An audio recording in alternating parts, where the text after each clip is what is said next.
ਸਤਿ ਸ਼੍ਰੀ ਅਕਾਲ ਜੀ। ਤੁਸੀਂ ਮੇਰੀ ਪਿਛਲੀ ਵੀਡੀਓ ਵਿੱਚ ਦੇਖਿਆ ਹੋਵੇਗਾ ਕਿ ਮੈਂ ਤੁਹਾਨੂੰ ਪੰਜਾਬੀ ਦੇ 3 ਸਵਰ ਸਿਖਾਏ ਨੇ, ਊੜਾ, ਐੜਾ, ਏੜੀ। ਸ਼ੁਰੂ ਤੋਂ ਮੈਂ ਜਿੰਨੀ ਵੀ ਵੀਡੀਓਜ਼ ਬਣਾਈਆਂ ਹੈ ਤੁਸੀਂ ਨੋਟਿਸ ਕੀਤਾ ਹੋਵੇਗਾ ਕਿ ਮੈਂ ਕੋਈ ਅਲਫਾਬੈਟੀਕਲ ਆਰਡਰ ਨਾਲ ਨਹੀਂ ਸਿਖਾਇਆ ਤੁਹਾਨੂੰ। ਮੈਂ ਕੋਸ਼ਿਸ਼ ਕੀਤੀ ਹੈ ਕਿ ਪਹਿਲੇ ਈਜ਼ੀਐਸਟ ਜਿਹੜੇ ਅਲਫਾਬੈਟਸ ਨੇ ਜਿਨ੍ਹਾਂ ਦੀ ਫਾਰਮੇਸ਼ਨ ਬਹੁਤ ਈਜ਼ੀ ਹੈ, ਪਹਿਲੇ ਮੈਂ ਉਹ ਤੁਹਾਨੂੰ ਸਿਖਾਉਣ ਦੀ ਕੋਸ਼ਿਸ਼ ਕੀਤੀ ਹੈ ਔਰ ਫਿਰ ਧੀਰੇ ਧੀਰੇ ਅਸੀਂ ਅੱਗੇ ਵਧੇ ਹਾਂ। ਅੱਜ ਮੈਂ ਫਿਰ ਤੋਂ ਇੱਕ ਵਾਰੀ ਰਿਵੀਜ਼ਨ ਕਰਾ ਰਹੀ ਹਾਂ ਤੁਹਾਨੂੰ ਕੁਝ ਐਸੇ ਅਲਫਾਬੈਟ ਪੰਜਾਬੀ ਦੇ ਜਿਹੜੇ ਜੋ ਮੇਰੇ ਹਿਸਾਬ ਨਾਲ ਥੋੜੀ ਮੁਸ਼ਕਿਲ ਫਾਰਮੇਸ਼ਨ ਹੈ, ਤੁਹਾਨੂੰ ਲੱਗ ਸਕਦੀ ਹੈ। ਇਸ ਕਰਕੇ ਅੱਜ ਅਸੀਂ ਉਹਨਾਂ ਨੂੰ ਫਿਰ ਤੋਂ ਰਿਵਾਈਜ਼ ਕਰਨ ਜਾ ਰਹੇ ਹਾਂ ਔਰ ਇੱਕ ਲਾਸਟ ਸਾਡਾ य ਰਹਿ ਗਿਆ ਸੀ, ਉਹਨੂੰ ਵੀ ਅਸੀਂ ਬਣਾਉਣ ਪ੍ਰੈਕਟਿਸ ਕਰਾਂਗੇ। ਤਾਂ ਸਭ ਤੋਂ ਪਹਿਲੇ ਹੈ ਟ। ਟ ਦੀ ਫਾਰਮੇਸ਼ਨ ਥੋੜੀ ਜੀ ट्रिकी है। ट्रिकी इन द सेंस कि ਇੱਥੇ बस थोड़ी जी हल्की जी नोक बनानी है और फिर बन जाता है। देखो फिर तो ये नोक बनी और फिर तो देखो ये नोक बनी और फिर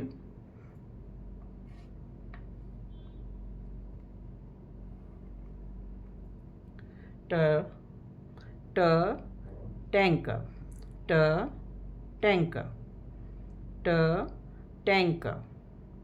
थोड़ा जिहा इत्थे आके नोक बनानी है। इत्थे मेरी भी पूरी तरह नहीं सही बनी है, हल्की जी नोक बनानी है।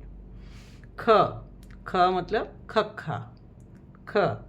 ख विच भी हल्की जी इत्थे नीचे आके नोक बनानी है और फिर अगे जाना है और इत्थे इस तरह बंद और उत्तों दी मूँह खुला। अगर असी इत्थे बंद कर देंगे तो थ बन जाएगा, थथा, थ। यह साड़ा बन गया खखा, ख। फिर तो देखो हल्की जी इत्थे नोक और फिर और इत्थे लाइन और विचों दी खुला। फिर तो देखो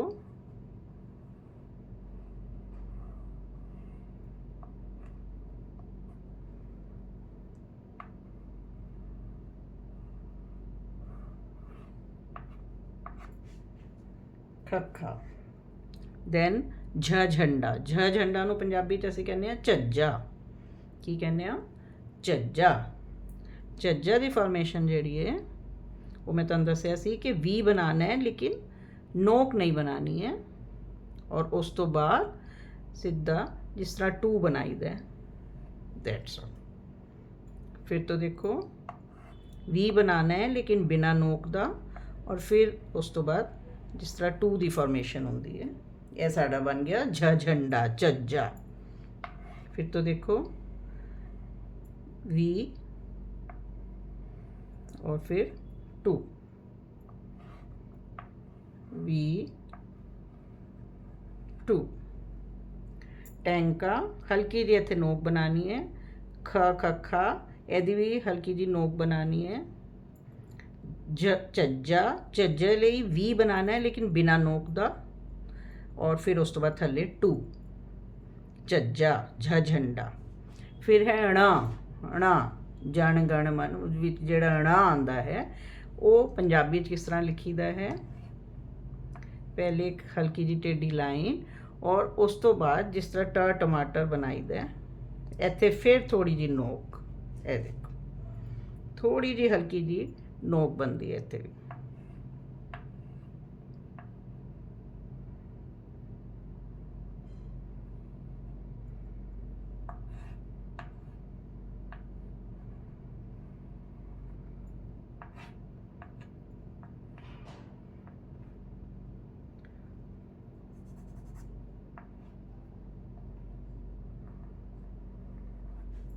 अणाणा। देन थ थर्मस, थथा। थथा विच भी हल्का जिहा इत्थे कर्व आएगा और इत्थे थोड़ी नोक आएगी, हल्की जी नोक आएगी और बंद करके देखो खखा और थथा ऑलमोस्ट सेम ने। एदे विच लाइन नहीं है और एदे ऊपर पूरी लाइन है, बस ये फर्क है। इत्थे थोड़ी जी नोक, ऊपर जाके बंद और विच लाइन। ये बन गया साडा थथा, थ थर्मस, थथा। फिर तो देखो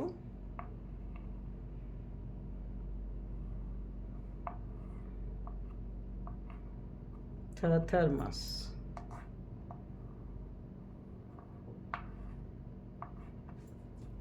थत्था।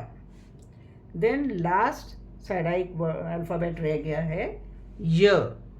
या यज्ञ या याद। तो य जिहड़ा है बनाने का तरीका देखो तुसी,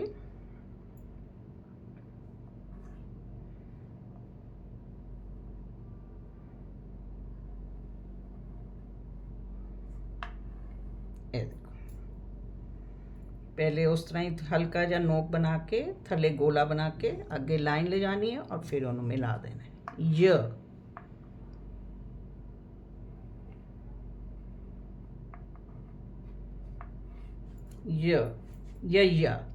इनू असीं की प्रोनाउंस करांगे य।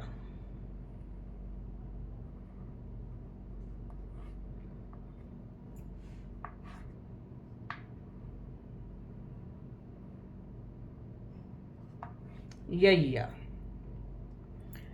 ट टैंका, ख खखा, झ झज्जा, झज्जा। एक्चुअली पंजाबी च इहनूं कहंदे ने झज्जा, झज्जा नहीं कहंदे झज्जा, क्योंकि असीं जो हिंदी च उहनूं बोलने झंडा, लेकिन पंजाबी च असीं बोलने झंडा, झज्जा।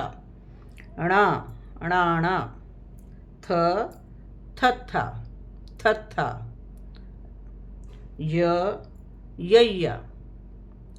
ट टैंका, ख खखा, झ झज्जा, अणा अणाणा, थ थत्था, यय्या।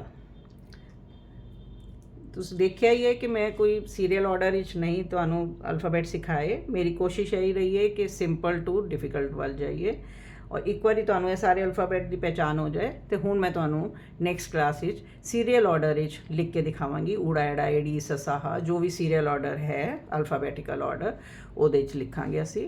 लेकिन मेरी कोशिश पहले ऐसी कि मैं तुहानूं पहले सिंपल अल्फाबैट सिखावां ताकि तुहाडा इंटरस्ट बने। थैंक यू जी। सत श्री अकाल।